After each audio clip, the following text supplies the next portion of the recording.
Page 68, On Top of Old Smoky. This piece introduces you to an extended position for the C chord. So I guess the first question is, what's an extended position? Well, you have a 5-finger position. Is where all the fingers are on 5 keys and the keys are next to each other. It's what we've been doing forever, and then we're starting to get out of it because now we got that G7 chord, the 5-7 chord. So we're out of it, and the 4 chord. So we're getting out of it a little bit, and those technically are extended positions because you're extending out of that 5-finger position. Here we're going to extend to the octave. So it's like a C chord is here. We're going to take that C and we're going to play it in octaves, and we're going to play the other notes in between. And there's other chords besides C we can do this here, but we're going to do C chord. And that's the fingering. 1, 2, 3, 5, 4. Right hand. In the left hand, it is here where it's a 5, 4, 2, 1. Now, we have to be careful here. Some teachers will teach, go ahead and use the 3rd finger on that. I don't. The standard fingering for this chord at this level is the 4th finger on the, where your 4th and 5th fingers are a note apart, or there's a note in between. I'll talk about this more in the future. Generally, there's different fingering styles, but generally speaking, when the 5th finger's involved and there's only one note involved or in between, I'll still use 4th finger. If there's 2 notes, then I'll use 3rd finger. Now sometimes I have to use 3rd finger here because the 4th finger is needed for some note down here. But otherwise, it's 4th finger. So that's the fingering in the left hand.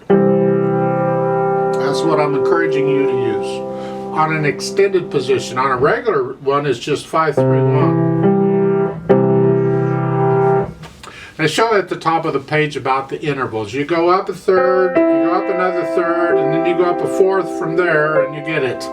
Yuck. I don't look at it that way. If you want to look at it that way, you go right ahead. But to me, that's it. I'm just doing the C chord, and I'm duplicating the bottom note up above. That's all.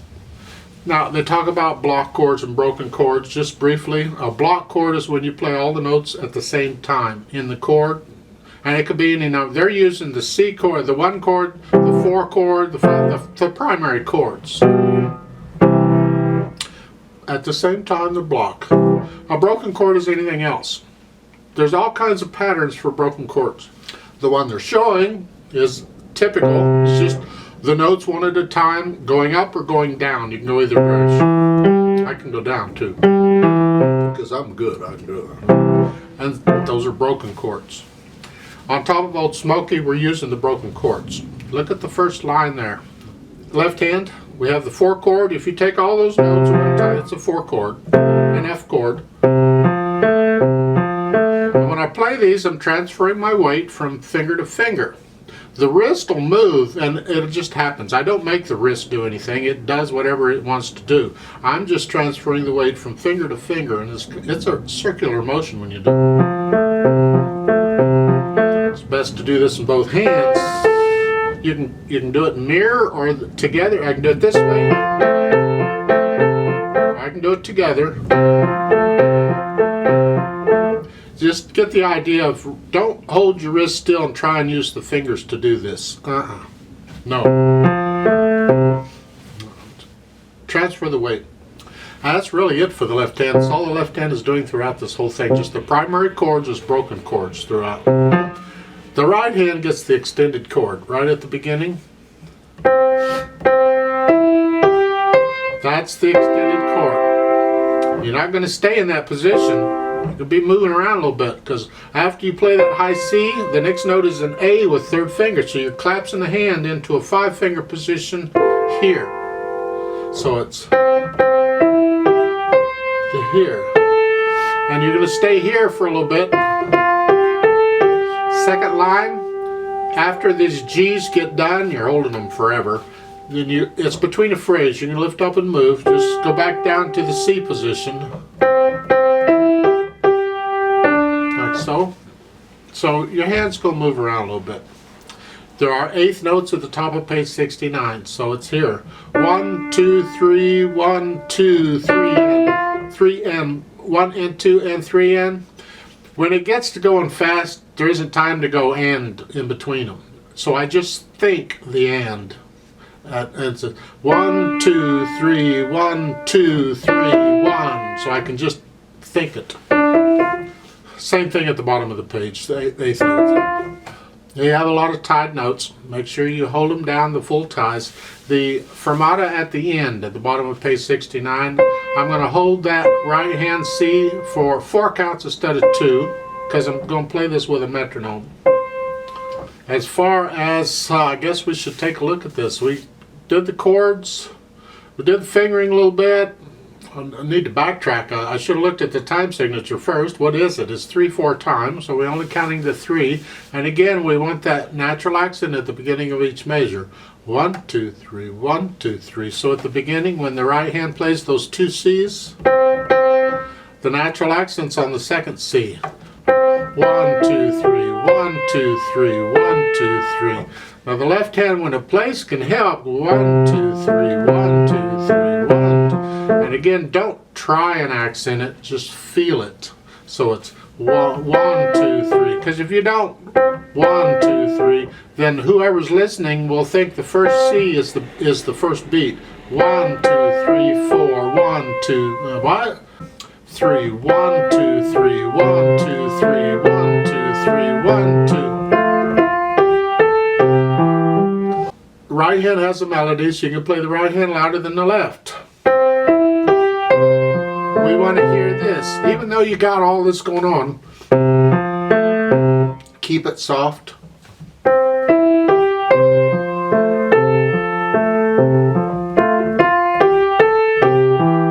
All the time I'm playing this in the right and the left hand, I still want to be able to hear that note.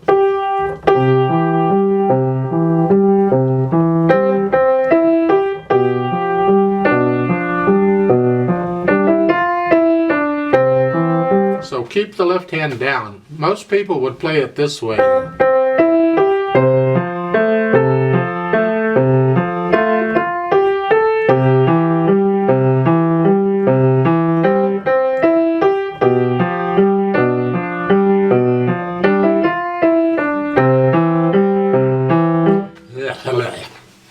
No, keep the left hand light.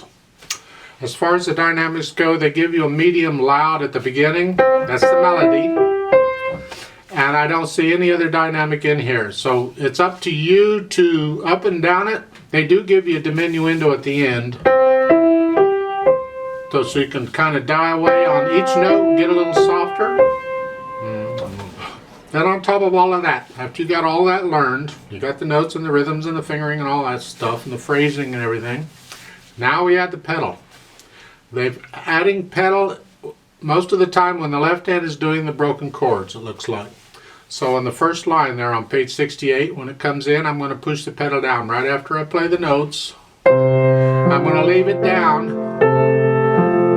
I'm going to lift it up with the right hand because I want a break in the sound between the phrases. In the right, before I do the F, well, the pedal's got to come up so I can hear it. The left hand is legato, so it's still playing. That, I want to hear that, even with the pedal. So I'm going to lift the pedal up with the right hand. I'm going to do that on every one of these because there's a phrase at the end of it. And all of them are the same except the last one at the end. The pedal and the hands both come up at the same time. And that's the pedal. It's pretty straightforward. So let's try this out together slowly to double check the notes and the rhythms and the pedaling if you want to. I'll give us 2 counts because we come in on beat 3. So here we go. Right hand is here. Left hand's here. Oh goody. And foot's on the pedal. Ready, go.